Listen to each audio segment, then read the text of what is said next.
Let's go.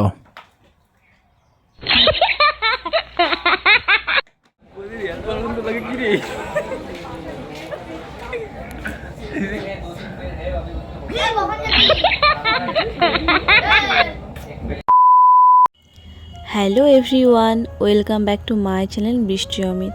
তো তোমরা সবাই কেমন আছো? আশা করছি তোমরা সবাই ভালো আছো। আর আমি কিন্তু এদিকে মোটামুটি ভালো আছি। আর মন খারাপ হচ্ছে কারণ আজকে তো তোমাদের দাদাভাই চলে যাবে, আজকে ছুটি শেষ তাই। আর মন খারাপটা কিন্তু বেশি হতো না, কারণ ওর না শরীরটা খুবই খারাপ। আর এই অবস্থায় অতটা ঠিক না হয়েও ও চলে যাচ্ছে। আর ছুটি যেহেতু বেশি দিন না, তার জন্য ওকে তো তাড়াতাড়ি যেতেই হবে। আর শরীরটা ঠিক মতন ঠিক হয়নি, ওকে বলেছিলাম যে ছুটিটা একটু বাড়াও, আর মাও বলছিল যে বাড়াতে, কিন্তু ও তো বললো বাড়ানো যাবে না, কারণ গিয়ে ওদের কাজ আছে তার জন্য। তো দেখো সব কাজ কমপ্লিট করে কিন্তু এখন ঘর মোছা স্টার্ট করেছি। আর ওইদিকে মা কিন্তু রান্না বান্না সব কিছু জোগাড় করছিল। তো আজকে বেশি কিছু হবে না রান্না, কারণ ওর শরীরটা খারাপ, তার মধ্যে ও যাওয়ার দিন কী বলো তো ঠিক খেতে পারে না, তার জন্য বেশিটা হবে না, ওই এক দুটো তরকারি সবজির মতোই হবে। তো সেগুলোই কিন্তু হবে। আর এই দিকে আমার ঘর মোছা কমপ্লিট হয়ে গেছে। আর তোমার দাদাভাই কিন্তু এখনও ঘুম থেকে ওঠেনি। আর কালকে তো রং চলে গেছে, কালকে রং খেলেছি আমরা অনেক, কারণ বিয়ের পরে প্রথমবার দুজন মিলে রং খেললাম। তাছাড়াও যতদিন আমাদের রিলেশন ছিল ততদিন একবারও রঙের দিন ওদের সঙ্গে আমার দেখা হয়নি, মানে সেরকম কাছে ছিলামও না, তার জন্য এবার একটু বেশি করেই খেলেছি। আর আমার কিন্তু তোমরা প্রথমে দেখলেই কপাল থেকে রং ওঠেই নি। আর দেখো তোমার দাদাভাই ঘুমাচ্ছে আর আমি মশারি টশারি তুলছিলাম। আর ওকে আমি ডাকিনি, কারণ ও তো টিকিট কেটে এসছে, যাওয়ার টিকিট আসার সময়, তো ওই সময় কি বলো তো টিকিটটা কেটেছে, কিন্তু কনফার্ম এখন ঠিকমতো হয়নি। আরএসি আছে, তো আরএসিতে যাওয়া কিন্তু সত্যি খুব টাফ। আর এক রাতের ব্যাপার হলো তাও মানা যায়, ওর তো দুই রাতের ব্যাপার, সারাদিন রাতের ব্যাপার, তার জন্য একটু অসুবিধাই হবে ওরা, সে তো বুঝতেই পারছি। আর দেখো ওর একটা না বাড়ি যখন আসে তখন একটা অভ্যেস হয়ে যায় যে আমাকে সবসময় বলে আঙ্গুল ফুটিয়ে দিতে, পায়ের আঙ্গুল হাতের আঙ্গুল সবসময় বলে। আর আমিও তাই করে দিই। তো ওটাই অভ্যেস হয়ে গেছে, তো বলছে আজকে করে দাও, কারণ আমি তো চলে যাব, তো তখন তো আর পাবো না, তো আজকে করে দাও। তা বললাম ঠিক আছে ইয়ে করো, আমি দিচ্ছি। করে কিন্তু দুজন মিলে কথা বলছিলাম। আর ওর শরীরটা খারাপ হওয়ার কারণ কি বলতো, ও যখন আসছিল না, ছিল তো ও বরফের এলাকায়, তো ওখান থেকে হঠাৎ 2 দিনে একদম প্রচণ্ড গরমে নেমে গেছে। আর নেমে গেছে তো এসে না প্রচণ্ড গরমে সহ্য করতে পারেনি, তখন ওর মানে বমি জ্বর এরকম অবস্থা খুবই খারাপ হয়ে গেছে। আর পুরো রোগা খিটখিটে হয়ে গেছিলো বাড়িতে এসে, দেখে সত্যি খুব খারাপ লাগছিল, মনটা তখন আরও বেশি খারাপ লাগছিল। তো দেখো তোমাদের দেখালাম, তোমার দাদাভাই ওর মানে লক স্কিনে ওয়ালপেপারে আমার ছবি রেখেছে, ওটাই দেখালাম। তারপরে কিন্তু চলে এসেছিলাম এইদিকে, মা দেখো রান্না করছে, আমাকে বলছিল মাংসের জন্য পেঁয়াজ টেয়াজ কেটে দিতে, কারণ তোমার দাদাভাই মাংস খাবে। ও কিন্তু বলছিল না যে মাংস খাবে, তবু মা বলছিল যে ও যাবে তার জন্য নিয়ে আসবে, তো যাওয়ার সময় খাবারটাও নিয়ে যাবে, কারণ রাত্রে সারা রাত থাকবে, আবার পরের দিন সারাদিন থাকবে, আবার সারা রাত থাকবে। তো খাবার তো ট্রেনে ঠিক মতন পায় না। আর একবার তো আমিও ছিলাম ওর সঙ্গে ট্রেনে, তো সাইড থেকে খাবার নিলে বলো তো একটুও ভালো খাবার হয় না, তার জন্য বাড়ি থেকেই মা খাবার দেবে। আর দেখো শাশুড়ি মা রান্না করছে, রান্নাঘরে আমাদের কী অবস্থা, রান্নাঘর না পাশে হচ্ছিল, তার জন্য এখানে আপাতত রান্না করা হয়, মানে পেছনে রান্নাঘর হচ্ছে, তার জন্য আপাতত এখানে রান্না করা হয়, তার জন্য এই জায়গাটার এই অবস্থা। তো শাশুড়ি মা কিন্তু আমাকে বলছিল তো তুমিও যাও স্টেশনে রাখতে, তো আমি ওদেরকে বলছিলাম, ওরা বলছিল বাইকে জায়গা হবে না, পরে কিন্তু আমাকে নিয়ে গেছিলো। আর এই দিকে দেখো যে একটা ভিডিও করছিলাম না, শর্ট ভিডিও, তোমার দাদা ভাইয়ের ব্যাগ সেলাই করছি আমি। তো এই ব্যাগটা না ও খুব বদমাইশ আছে, ও যখন আসে তখন যদি আমাকে বলতো তাহলে আমি ওকে একটা ব্যাগ কিনেই দিতাম, কিন্তু ও না সেটা বলেনি, চুপ করে রেখে দিয়েছে। আর যাওয়ার সময় বলছে আমার ব্যাগটা না ছিঁড়ে গেছে, মানে এমন সিচুয়েশনে বলছে যে সেই সময় এখন বাজারে গিয়ে আনাও যাবে না। তো ওই সময় সেলাই করছিলাম আর মনটা খুবই খারাপ ছিল, তাই একটু কান্নাকাটি করে নিয়েছি। আর দেখো কষানো মাংস নিয়ে চলে এসেছি, কষানো মাংস খেতে সবারই ভালো লাগে, তোমার দাদাভাই আমার দেওর মানে ভাইয়েরও ভালো লাগে। তো সবাই মিলে কিন্তু খেতে বসে গেছে, আমি ভিডিও করছিলাম আর ভাই কিন্তু আমার জন্য মাংসটা সাইড করে রেখেছিল, কারণ তোমার দাদা ভাই ও কিন্তু খেতে খেতে সবটা খেয়ে নেবে, তার জন্য বলছিল বৌদিকে দেবো, তার জন্য সাইড করে রেখেছে।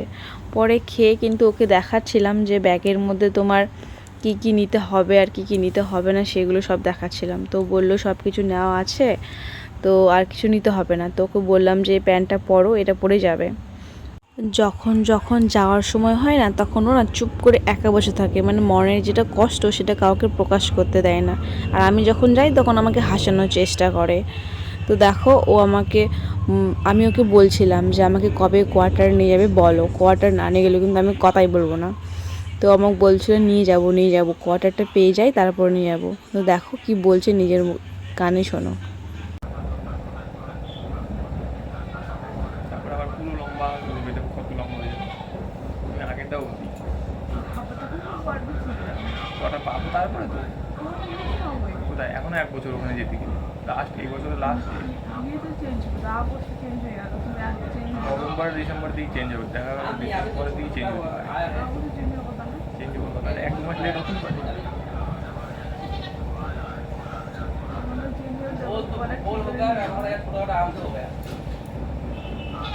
ये चाहे हम बट ये चाहे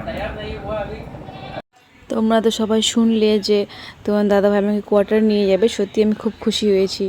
আর এই টেডিটা না ও আমাকে হঠাৎ গিফট করেছে, আমি ভাবতে পারিনি যে ও আমাকে হঠাৎ করে এরকম টেডি দেবে। আমি ওকে আগে বলেছিলাম যে টেডি দেওয়ার কথা, তো ও না 1-2-3 দিন আগে, মানে হোলির 2-3 দিন আগে আমাকে এনে গিফট করেছে। হঠাৎ রাত্রিবেলা ঘুমিয়েছিলাম তখন ডেকে দিয়েছে।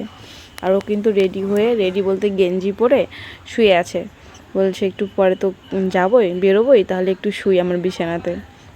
আর সত্যি ও এতটা লম্বা, আর হাত পা যখন ছড়ায় তখন পুরো খাটটা একদম জুড়ে যায়, ওর লেগেই যায়। আর দেখো বাইরে গেছিলো একটু, তারপর চলে এসছে। আর আমিও কিন্তু রেডি হচ্ছিলাম। আমাকে প্রথম বলছিল যে আমাকে নিয়ে যাবে না, তো আমি অনেক অনেক বলে তারপরে আমার শাশুড়ি মা, মানে মাও বলছিল ওদেরকে নিয়ে যা বৃষ্টি খারাপ লাগছে নিয়ে যা। তারপরে কিন্তু ওরা 2 ভাই মানে নিয়েছে যে আমাকে নিয়ে যাবে। তার জন্য আমি রেডি হচ্ছিলাম, আর ওরও রেডি হওয়া কমপ্লিট হয়ে গেছে। আর মা বলছিল কি কি লাগবে বল, কি কি নেওয়া হয়নি সব কিছু মাও কিন্তু পরে গুছাই দিচ্ছিল। আর রেডিও হয়ে গেছে, এখনই কিন্তু বেরোবো। আর দেখো তোমার দাদাভাই কিন্তু রেডি হয়ে বেরিয়ে গেছে, মাকে প্রণাম করা হয়ে গেছে, এখন বাবার অপেক্ষা করছিল। আর মার দেখো মন খারাপ করে মা দাঁড়িয়ে আছে। হাজার হোক ছেলে যাচ্ছে তো মন তো খারাপ হবেই। তো বাবা কিন্তু মাঠে গেছিলো ধানের জমিতে, তো বাবা চলে এসছে, বাবাকে প্রণাম সেরে নিয়ে আমরা কিন্তু বেরোচ্ছিলাম। আর ভাই দূরে বাইক নিয়ে দাঁড়িয়েছিল, তো ওখানে যাচ্ছি আমরা।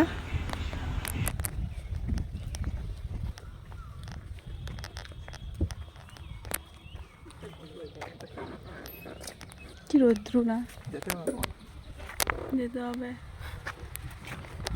দূর থেকে করে।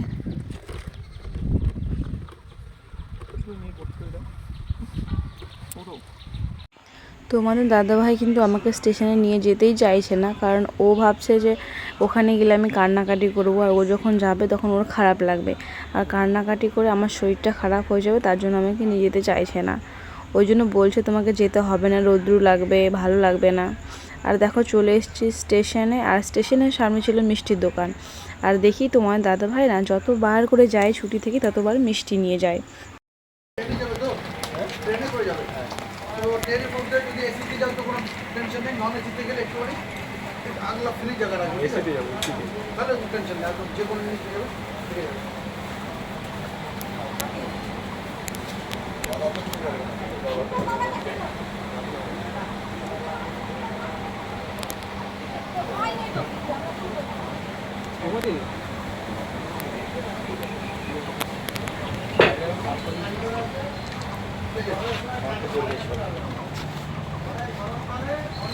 হয় দেখো